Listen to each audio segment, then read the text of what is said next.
On est bien? Amen. On est bien lorsqu'on me dit allons à la maison de l'Éternel. Pour certains, ça n'a pas trop de valeur. Une petite maison au bout d'un chemin. Pour celui-là qui ne connaît pas, un peu difficile à trouver. Mais ici, il se passe des choses extraordinaires. Amen. Ici, tu as la possibilité, oui, je dis la possibilité, de rencontrer le roi des rois. Amen. Eh bien, c'est comme ça. Le sauveur des sauveurs. Celui-ci qui donne la paix. C'est ce qu'on recherche. Amen. Celui-ci qui donne la joie. C'est les choses qu'on cherche, hein. La paix et la joie.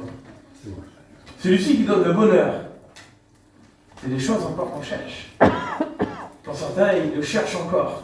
Le bonheur, la paix et la joie. Très difficile à trouver.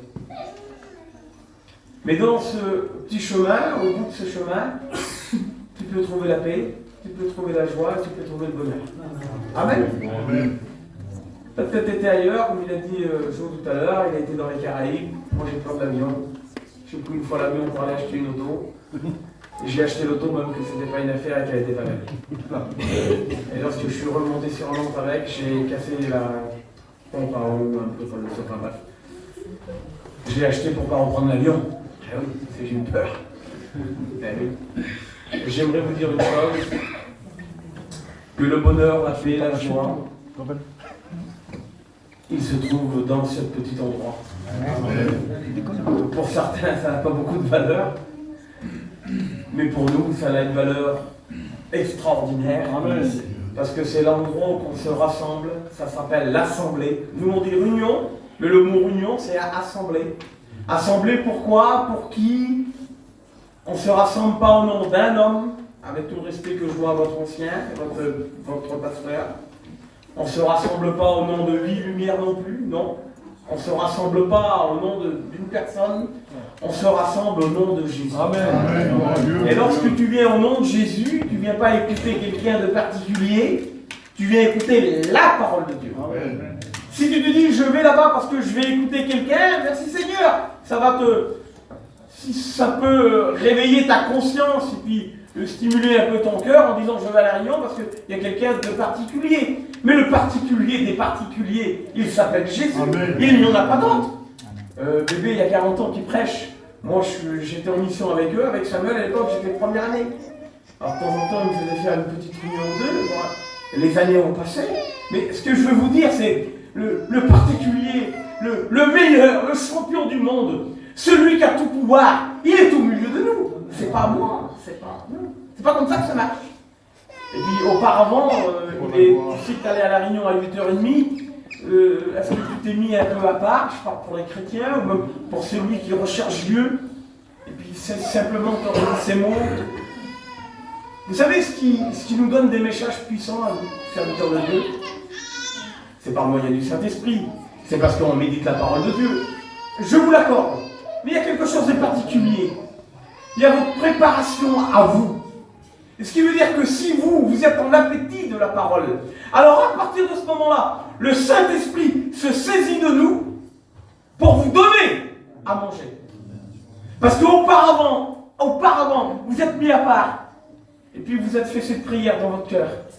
Seigneur, je vais à la réunion ce soir, mais je veux te rencontrer. Seigneur, je vais à la réunion ce soir, mais je veux que tu me parles. Alors nous, on a fait notre part, comme chaque serviteur de Dieu, on a fait notre part, nous. Puis des fois, on a passé derrière les pupitres, ou c'était un combat. On s'adressait à des murs. Et puis des fois, on est sur... on dirait qu'on est sur... Mais ça vient pas de nous, ça vient de vous. Parce que toi, tu t'es préparé. S'il n'y aurait qu'une personne ce soir qui aurait dit dans son cœur, Seigneur, je veux que tu me parles. Alors moi qui va vous apporter le conseil de la parole de Dieu, je vais être saisi du Saint-Esprit parce que toi tu as demandé à Dieu qu'il te parle. Et moi, il faut que je te donne le mot que toi tu as demandé. C'est comme ça que ça fonctionne. Alors moi, si je suis béni ce soir à travers le message ou la parole que je vais vous apporter, parce que toi, tu auras demandé quelque chose de particulier.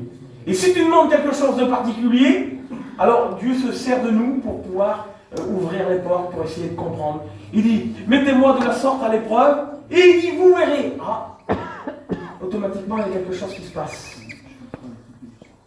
Il dit, si tu me mets à l'épreuve, vous verrez. Ah, on voit. Le surnaturel de Dieu. Vous verrez si je ne trouve pas pour toi.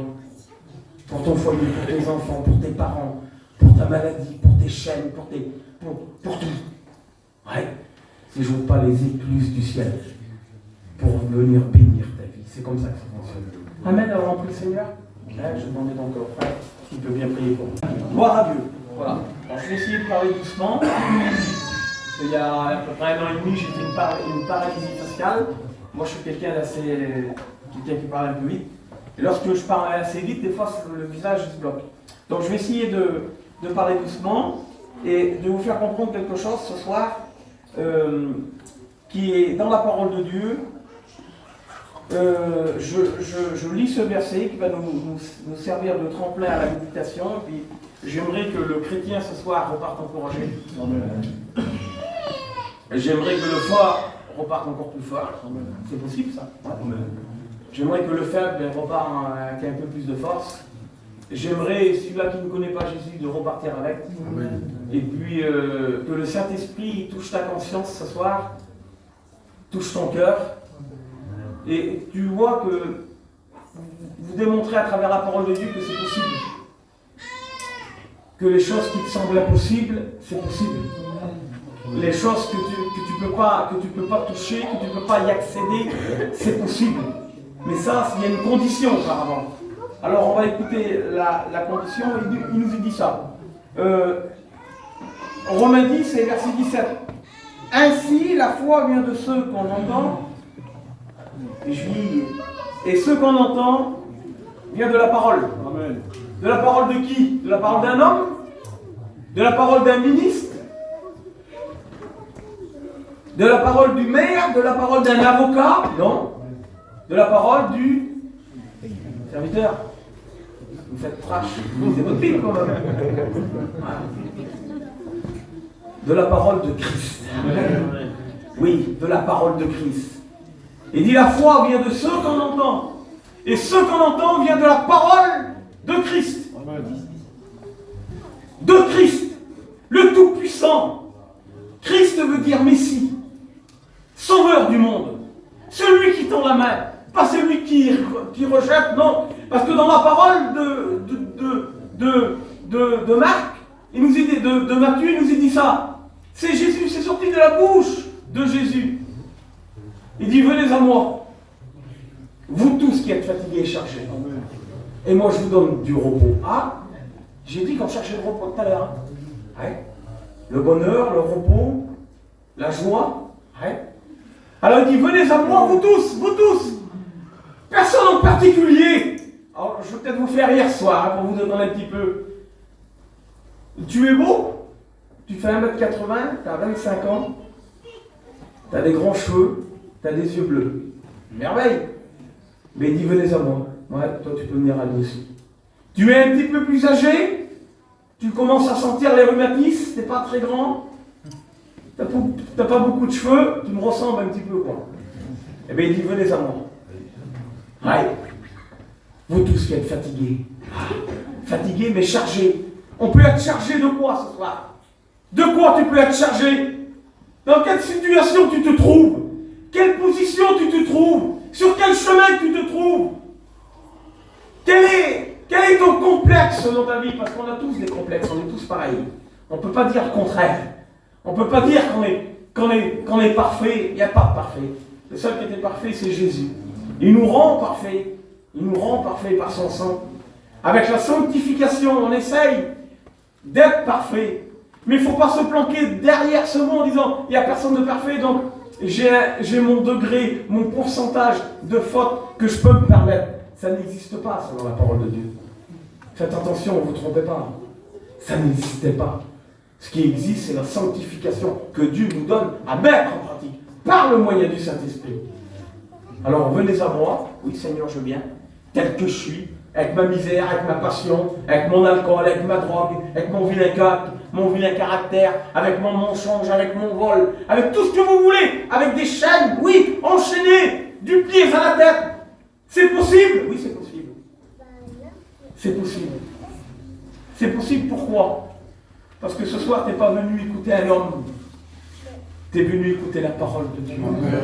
Or, la foi, ainsi la foi, vient de ce qu'on entend. Et ce qu'on entend, vient de la parole de Christ, de la parole de Dieu. C'est là où on puise nos forces. Amen. Alors, est-ce que vous voulez voir un exemple dans la parole de Dieu? Vous voulez entendre une belle histoire de la parole de Dieu? Que Dieu s'est saisi d'un homme pour pouvoir aider leur peuple, aider ses frères, en un mot. Mais auparavant, il y a eu une préparation, il y a eu un acte de foi, il y a eu un courage. Ah, il faut être courageux pour devenir chrétien. Ah oui, il faut être courageux, parce qu'il y a des choses à délaisser. Il y a des choses à mettre de côté. Ah ben oui, je ne sais pas comment quelle est ta vie, moi. Mais peut-être que ta vie, elle est facile. Il y a des gens avant, moi je vous le dis avec mes mots à moi. Nous, on a été élevés dans une famille chrétienne, je me suis baptisé à l'âge de 16 ans. J'ai suivi le Seigneur un laps de temps, et comme j'ai fondé un foyer, j'ai voulu faire comme mes copains, moi, avoir une belle auto, avoir des belles choses, ce qui est logique. Et puis, j'avais trouvé un petit métier qui était facile. J'avais appris un métier où je gagnais de l'argent. Je gagnais de l'argent assez facilement. Voilà, pour moi la vie c'était bien. Et puis un jour, je me suis vu moche, pas beau, fatigué. Et là, le venez à moi de Jésus, il m'a interpellé, si vous voulez. Le venez à moi de Dieu m'a interpellé. Je me suis dit, Seigneur, venez à moi, oui Seigneur, je veux bien revenir à toi. Mais quand lorsque je suis revenu à Jésus, il s'est passé quelque chose de particulier. Dieu m'a appelé à son service. Dieu a fait le miracle dans mon foyer. J'avais un foyer pas terrible parce que lorsqu'il n'y a pas de Dieu, des fois on ne s'entend pas trop. Hein, on veut toujours avoir raison, il n'y a pas trop d'efforts, alors on veut, voilà. Compliqué. Mais lorsque je me suis remis à travailler, si vous voulez, là, ah oui, il fallait que je délaisse sur mon petit travail. Je partais 2 heures le matin et puis que je ramenais un petit peu d'argent. Il fallait que je le délaisse. Il y a un calcul qui se fait. Alors qu'est-ce que je fais? Ben oui, il y a le calcul là, qui est là. On a des affaires à payer. Alors comment je vais faire? Comment je vais m'y prendre? Je vais être franc avec vous, je ne vais pas y aller par 36 chemins. J'ai resté 5 ans. 5 ans, pratiquement sans travailler. À quel point qu'un jour, je ne vous fais rien. Je pense à vite, après le message, il va aller vite. À quel point qu'un jour, quand je me lève pour faire le Seigneur, je choisis mes anciens, tout ça, c'était en 2004. On était à Honfleur. Et puis, on était en fleurs arrêtés en bas du pont. Et tout le monde allait travailler au Havre. Passer le pont, ils allaient au Havre pour travailler. Et moi, je n'ai pas chiné au Havre. Et les garçons ils me disaient, ben Ruben, passe le pont, mes petits cousins, moi, des petits garçons qui faisaient bien leurs affaires, qu'ils étaient très capables. Ils disaient, Ruben, passe le pont. Il dit, tous les jours, on vendait 2-3 matelas. Passe le pont, vas-y. Ouais.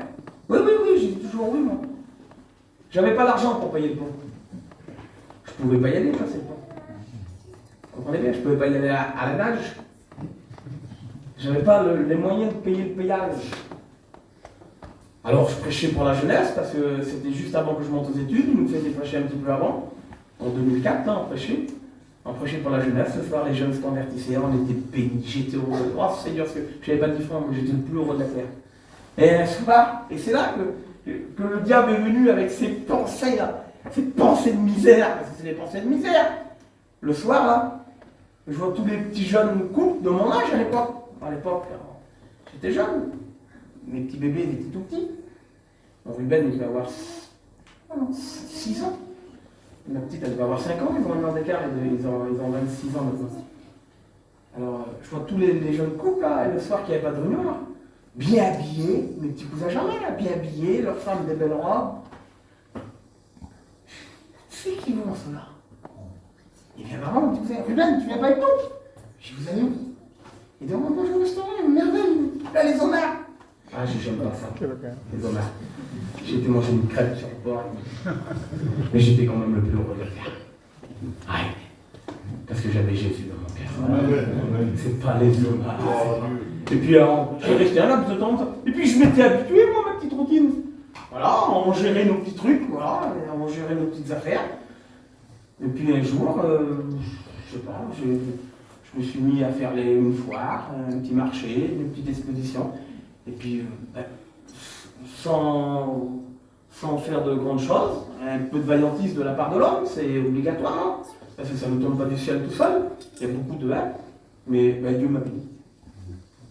Dieu m'a béni parce qu'il ne laisse pas ses enfants. Et j'aimerais te dire que le venez à moi de Jésus, ça marche. Devant Dieu, je vous le dis moi. Venez à moi, vous tous qui êtes fatigués, chargés. Il dit, moi, je vous donne du repos, ça marche. C'est pas du chiquet. Si tu es dans la misère et que tu ne sais pas comment tourner ta tête, ça fonctionne. C'est véridique. Parce que c'est les paroles de Jésus. Et la foi vient de ce qu'on entend. C'est ce que tu entends ce soir. Et ce que tu entends vient de la parole de Dieu. Ça ne vient pas d'un homme. Si tu mets ta confiance dans la parole de Dieu, et puis j'aimerais te dire ça, notre foi, nous, ce qui m'a sauvé à moi, c'est pas un beau message, c'est pas un beau discours, c'est la parole de Dieu. Lorsque je suis malade, et puis que j'ai besoin qu'on prie pour moi, qu'est-ce qu'a dit la parole de Dieu? Qu'est-ce qu'a dit? Il dit, allez trouver les anciens de l'église, ils prieront le Seigneur pour vous, ils vous imposeront les mains. C'est la foi, ça. Nous mettons la parole de Dieu en pratique. Et lorsqu'on met la parole de Dieu en pratique, par le moyen de la foi, ça fonctionne. Il n'y a pas de solution. Ça marche. Je vous le dis que ça marche. Ça ne peut pas faire autrement. Parce que Dieu, lui, il est Dieu. Il est dans le ciel. Il est dans le ciel. Il est le maître de tout. Ça fonctionne. Et puis un jour, il y a un homme. Il y a un homme qui va se tracasser pour le peuple, parce qu'il aime son peuple. C'est Samuel. Le jeune Samuel, il va pleurer parce que le roi, il n'est plus capable de faire ses affaires, si vous voulez. Le roi Samuel. On retrouve dans le livre de Samuel, au chapitre 16.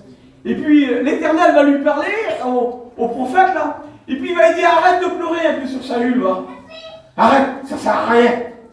Arrête de pleurer, je l'ai rejeté, moi. C'est l'Éternel qui dit ça. Il dit, je l'ai rejeté. Arrête de pleurer sur lui. Arrête de pleurer sur ce qui te rend malheureux, malheureuse. Arrête. Ça ne sert plus à rien. Arrête de pleurer sur les choses du monde que tu espères recevoir. Tu ne recevras rien. Arrête de pleurer. Ne perds pas ton temps. Il lui parle comme ça, en vrai. Ne perds pas ton temps. Arrête de pleurer. C'est fini. Alors, qu'est-ce qu'il faut que je fasse? Il dit, tu vas prendre une corne d'huile. Tu vas la remplir. Tu vas aller dans la maison d'Isaïe. Et il dit là-bas, j'ai choisi un de ses fils pour régner sur Israël. Alors on voit le jeune Samuel là, il arrive dans la maison d'Isaïe, je brosse un petit peu, je ne rentre pas dans les grandes lignes, parce qu'il est tard.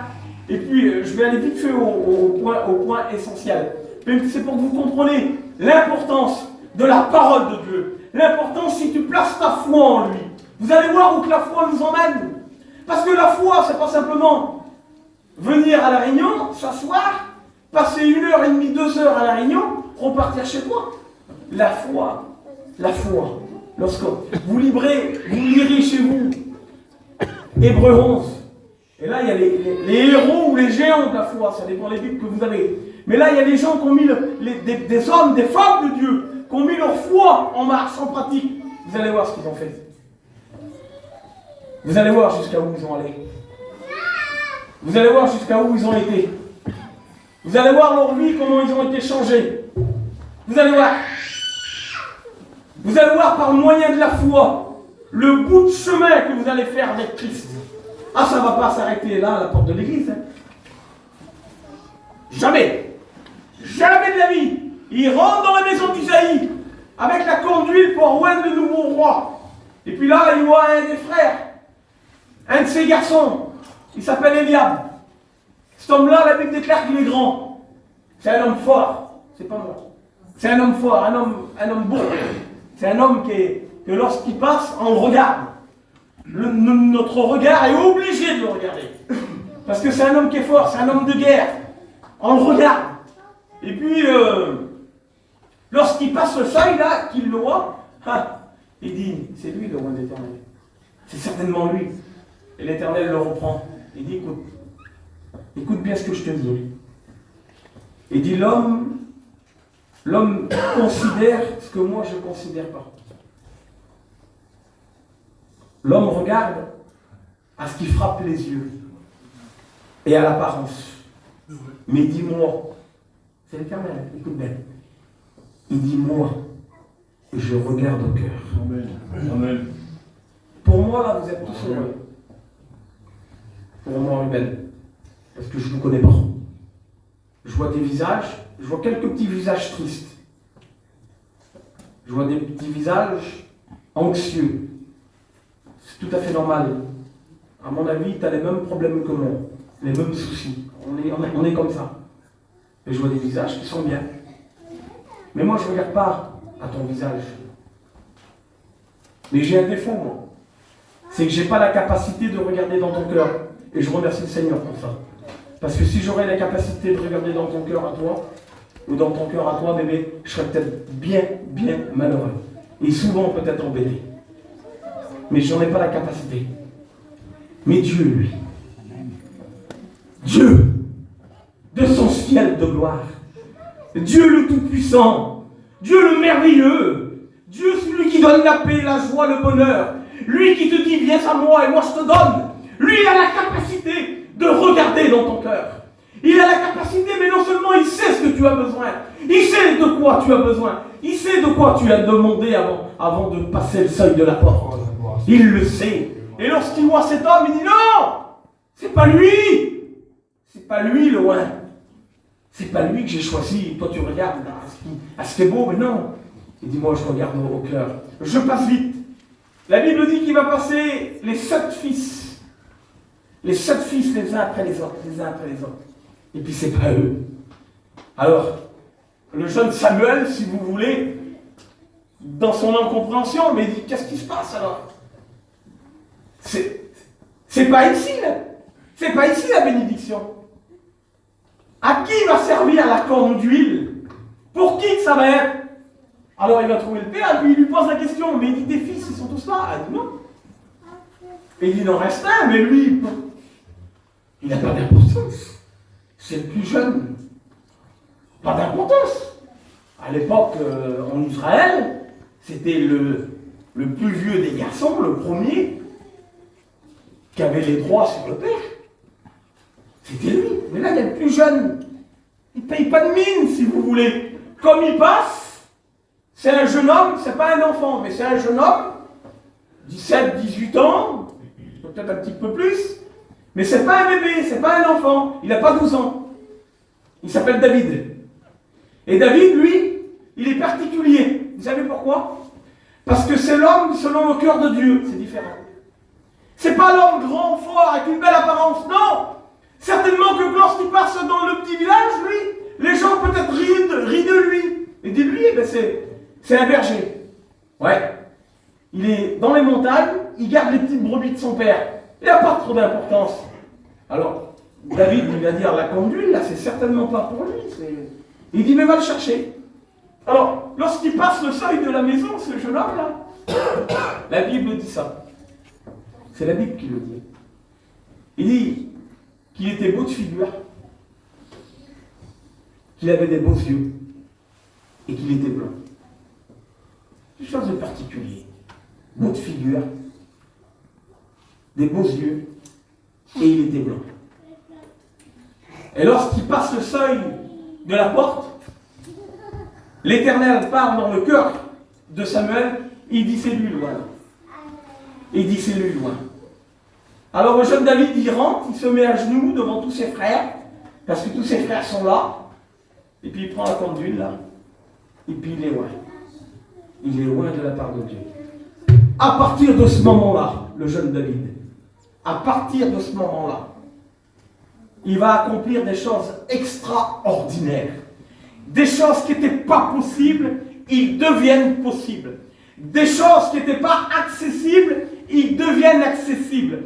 Des choses que jamais il avait reçues, il va les recevoir. Parce qu'auparavant, il a été loin. Et j'aimerais vous dire, frères et sœurs, que si ce soir, tu es venu à la réunion pour recevoir quelque chose, si tu es venu dans la réunion auparavant, tu t'es dit Seigneur, je veux que tu me parles, le Seigneur te parle ce soir. Et il veut quelque chose de particulier. Il veut te donner quelque chose de particulier. Il veut te oindre. Il veut te oindre. Amen. Il veut te oindre. Il veut te verser cette huile sainte qui nous représente l'Esprit Saint sur ta tête. Et lorsqu'elle va couler sur ta tête, elle va couler sur tes yeux. Ta vision va changer. Elle va couler sur tes oreilles, ce que tu entends va changer. Elle va couler sur ta bouche, ce que tu dis va changer. Elle va couler sur ton cœur, ce que tu ressens dans ton cœur va changer. Ce qui veut dire que si tu as de la haine, il va le changer. Si tu as de la rancune, il va le changer. Si tu n'aimes pas les gens, il va le changer. Parce qu'il est Dieu. Vous comprenez ça? Mais auparavant, il faut être loin. Ça ne s'est pas fait d'elle. Je m'excuse. Il y en a qui disent que Dieu, viens, approche-toi du Seigneur. Le Seigneur a plein de cadeaux pour toi. C'est pas le Père Noël, le Seigneur. Je m'excuse. Il a donné, lui. Il a donné sa vie. C'est pas le Père Noël. Hein. Il va pas venir avec une hotte. Et puis il va dire, toi, t'es gentil. Viens. C'est pas comme ça que ça marche. Hein. La vie chrétienne, c'est pas un conte de fées, la parole de Dieu, c'est pas un conte de fées. C'est pas Blanche-Neige et les 7 nains. Ah non. Trop de gens prennent la parole de Dieu. Eh oui, pour un conte de fées. Ils donnent des cadeaux, oui, mais toi, redescends sur terre. Ils donnent des cadeaux, mais tu fais quoi, toi? Ruben, tu veux que Dieu te bénisse? Oui, mon sauveur. Alors, il faut que tu sois loin. Et pour être moindre, il faut abandonner ce que tu aimes. Qu'est-ce que j'aime? Qu'est-ce que j'aime? Eh bien, le petit David, là, ces petites brebis en haut, là-bas, c'était toute sa vie. Vous savez pourquoi que c'était toute sa vie? Parce qu'il risquait sa vie pour les brebis. Ouais. Parce qu'il va le témoigner un petit peu plus loin. Il va le témoigner un petit peu plus loin. Et dis-moi, lorsqu'ils vont l'interroger avant la grande bagarre, là, avant le grand duel, il dit, non, on ne va pas l'envoyer à lui. Il dit, c'est un jeune. C'est bien qu'il a été loin pour être roi, mais ça reste un jeune. Et puis on ne va pas envoyer un futur roi affronter Goliath. C'est notre futur roi. On va le faire anéantir en 2 minutes. Il fait 3,30 m là. Même qu'il faisait 1,90 m, le bon David là. L'autre il fait quand même 3,30 m. Si j'ai 500 € à parier, je ne vais pas les parier sur l'homme d'1,90 m. Hein. Imaginez-vous. Hein? Je vais les parier sur celui-là qui fait 3,30 m. Même qu'il n'a pas la pratique. 3,30 m. C'est pas le point toujours. Pas moi toujours. Je ne fais pas le point. Ah oui. Ouais. Il faut délaisser. Et dis-moi, lorsque l'ours ou le lion vient attaquer mes petites brebis, là, il dit je leur cours derrière. Et non seulement il leur court derrière, il arrache la brebis, il les poursuit, puis il les terrasse. Il les tue. C'est un sacré décourageux. Il faut qu'il délaisse ce qu'il aime.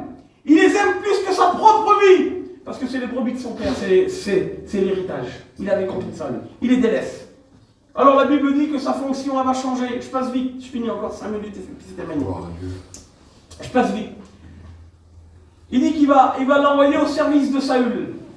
Et puis du service de Saül, il va se retrouver à amener des provisions sur le champ de bataille. Alors, je ne parle pas de ce que Saül ressentait comme David était auprès de lui, parce qu'il avait été loin. Il était apaisé, David. Saül, il était apaisé lorsque David venait dans sa présence, parce qu'il avait été loin. Tu veux apaiser les gens? Sois loin. Tu veux faire du bien dans ton foyer? Écoute. Il y a des hommes, des pères de foyer. Il y a des mères de famille, là. Moi, je suis un père de famille, je suis grand-père. Moi, je tombe mort. Écoutez bien ce que je vais dire. Je tombe mort comme des hommes, il part en Roumanie, il va, Moïse, là, il va en...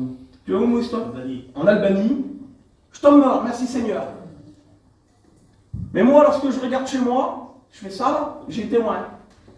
Si je suis loin, moi je regarde chez moi, je fais ça. Je fais ça.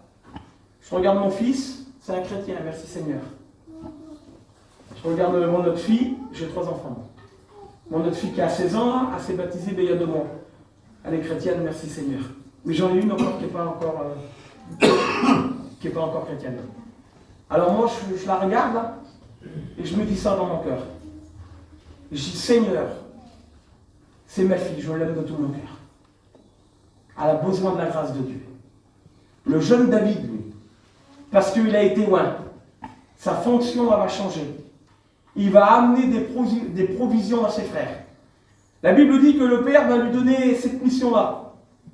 Il va prendre quelques pains, là, quelques petits fromages, et puis il dit, tiens, tu emmèneras ça et tu prendras des nouvelles de tes frères qui sont au front là-bas, qui sont en train de faire la guerre aux Philistins.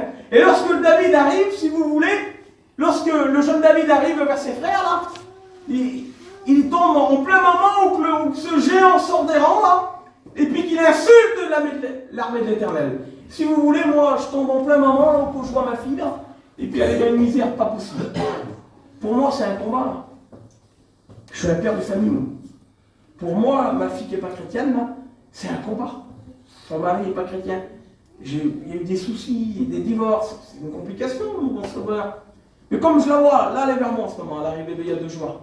Comme je la vois là, ben moi c'est mon Goliath, si vous voulez.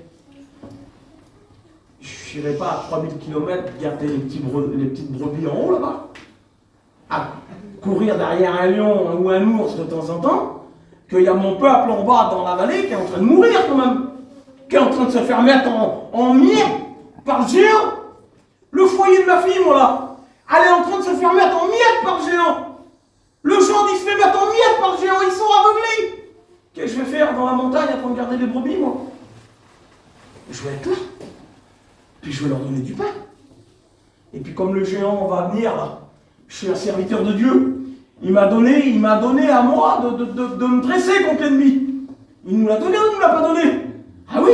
Il dit, vous imposerez les mains aux malades, ils seront guéris, merci Seigneur. Mais il dit, non, vous chasserez des démons. Ah oui.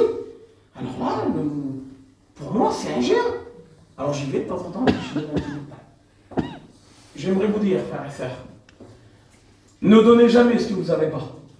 Ça ne sert à rien. Tu as du pain, tu as été loin auparavant. Tu as du pain chez toi.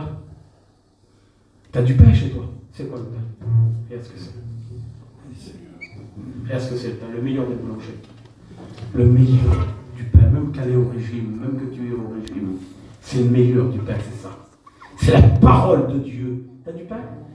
Alors si t'es loin auparavant, si t'as été loin là devant tes frères, alors tu vas dans le petit foyer de ta fille, ou vers ta compagne, ou vers ton mari, ou vers ton neveu, ou vers tes parents, peu importe, et puis tu lui dis, tiens, j'ai ça pour toi, c'est pas grand chose, c'est un petit bout de pain.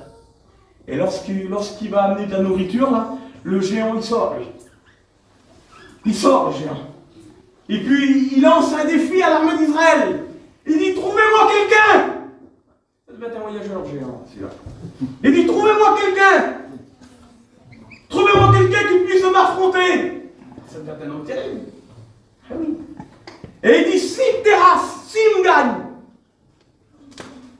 Il dit, mon peuple sera assujetti à vous. Mais en revanche, si c'est moi qui le tue, tout Israël sera assujetti aux Philistins. Imaginez-vous un peu le pari. Alors là, il y a une réunion, si vous voulez. Allez, vite fait, je passe. Il y a une réunion. Les hommes de guerre, Eliab, tout ça, avec Saül, ils vont essayer de trouver une solution. Et le jeune David, il vient, il se présente. Il se présente. Il dit, envoyez-moi, moi. Il n'y a pas de solution. Ça vous rappellerait? Dans le livre d'Isaïe, lorsque Dieu va faire ça, un exemple, hein, lorsque Dieu se penche sur ton foyer, là, on a fait ça un jour, il s'est penché sur mon foyer, là, et puis il a dit, quelle misère qu'il y a dans le petit foyer, là. Comment je vais faire? Qui enverrai-je? Qui enverrai-je pour le délivrer? Qui enverrai-je pour lui donner un petit bout de pain? Qui enverrai-je pour se dresser contre le Goliath? Et dis-moi, envoie-moi. C'est Jésus, c'est le Fils de Dieu. Envoie-moi. Il dit, moi, envoie-moi. Le jeune David, il dit, envoie-moi.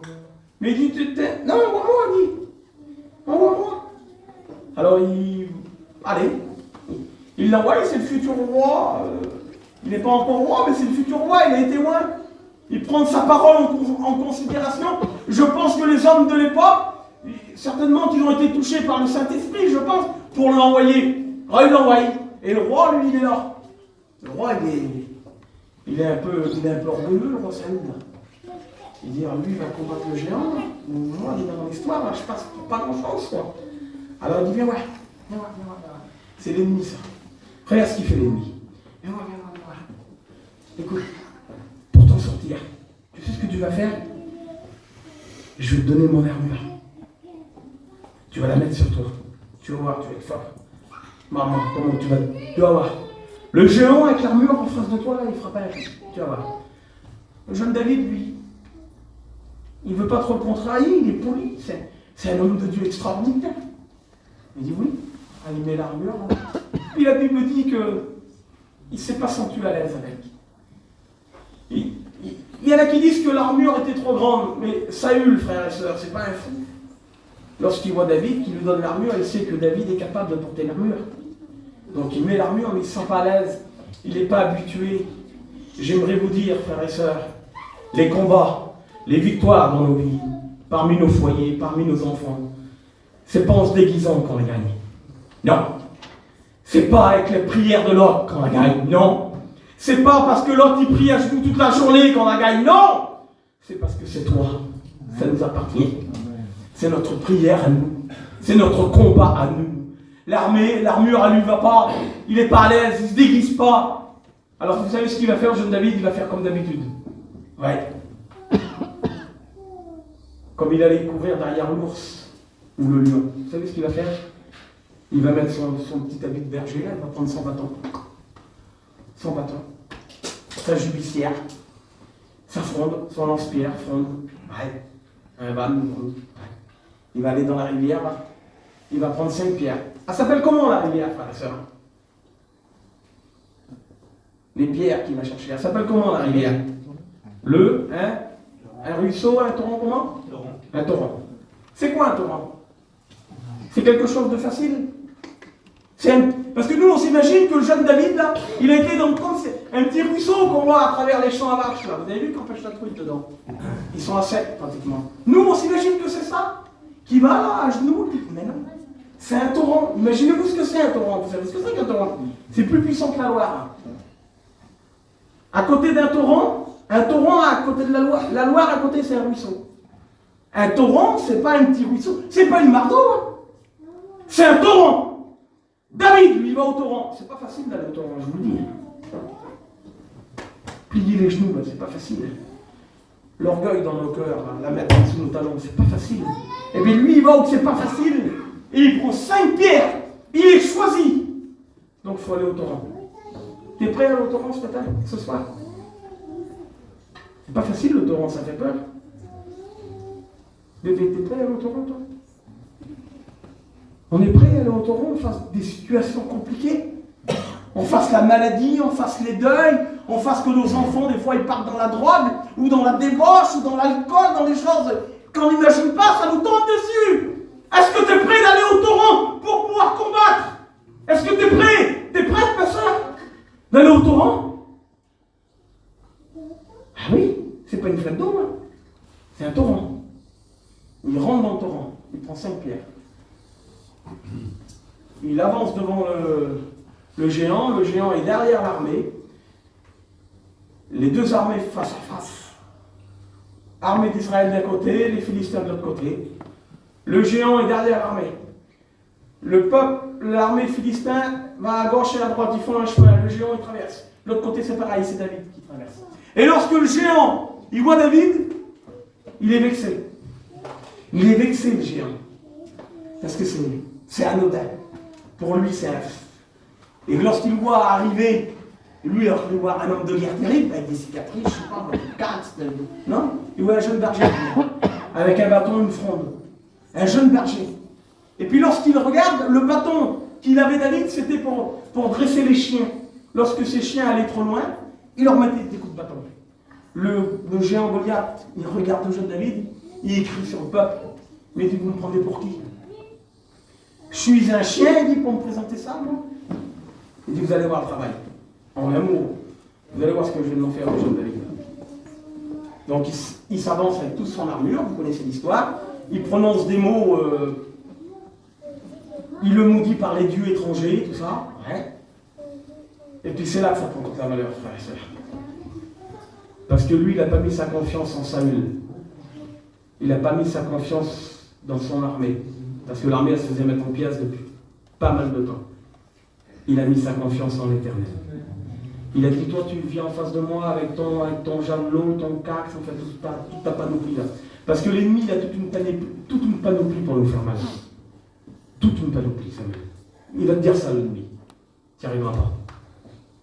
C'est pas possible, tu n'y arriveras pas. Les choses de Dieu, c'est pas pour toi. Laisse tomber.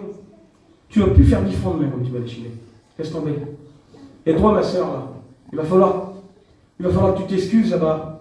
À ta belle-sœur, à ta nièce, à ta cousine, t'as vu quelque chose avec. Laisse tomber, tu ne pourras pas devenir chrétien. Mon frère, tu ne pourras pas devenir chrétien, laisse tomber. Dans ton travail, ça ne va pas le faire, et puis il va falloir que tu ailles demander pardon à des gens. Laisse tomber. Il vient avec toute sa petite panoplie. Toute sa petite panoplie. Ah, tu n'y arriveras pas. La petite bière que tu bois là, tous les jours, 3 fois, 4 fois, 5 fois, 10 fois, 20 fois. Tu n'y arriveras pas. Tu n'y arriveras pas, c'est pas la peine. Ton paquet de cigarettes, tu n'y arriveras pas. Ta drogue, tu n'y arriveras pas. Ta méchanceté, tu ne changeras pas. Tes vilaines paroles, tu ne pourras pas t'empêcher. Ton mensonge tous les matins devant la porte, tu n'y arriveras pas. Il vient avec sa panoplie, lui. Mais dis-moi, je viens au nom de l'Éternel. Vous savez pourquoi il vient au nom de l'Éternel? Vous avez suivi le message un peu. Parce qu'auparavant, il a été loin.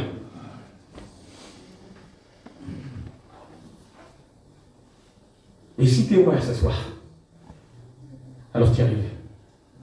C'est possible pour toi. C'est possible. Alors on prie le Seigneur. Amen. On prie le Seigneur.